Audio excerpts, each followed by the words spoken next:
Hey class, sixth graders, I wanted to show you something. I made a bunch of these out of these file folders. So these are our tetrahedrons, right? The same thing we've been making. Same thing, we're just going to do a different version of them now. We built everything the same. I overlapped them so that they kind of hold themselves together. See how all the curves start to kind of intersect? So after I folded everything, I kind of folded one of them, the bottom one, so it flipped up over the top. And then what happens is they kind of lock themselves down, which is nice.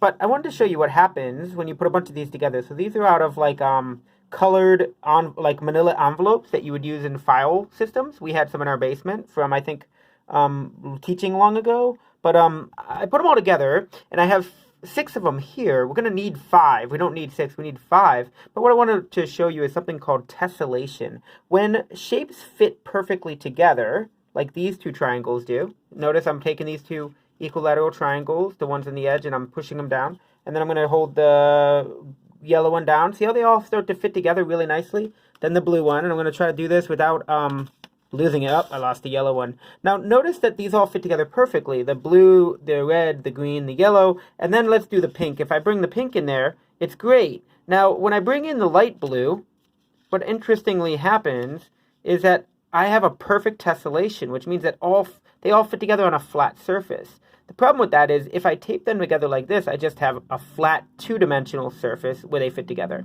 And I don't want that. What I'm going to be building is a three-dimensional surface. So we're going to get rid of the light blue one, right?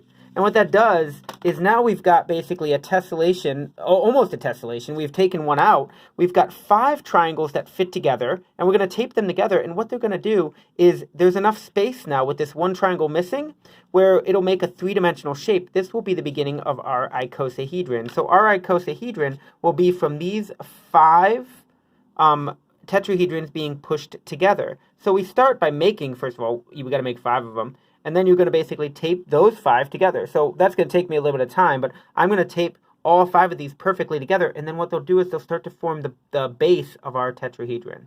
Or, of our icosahedron made from five tetrahedrons.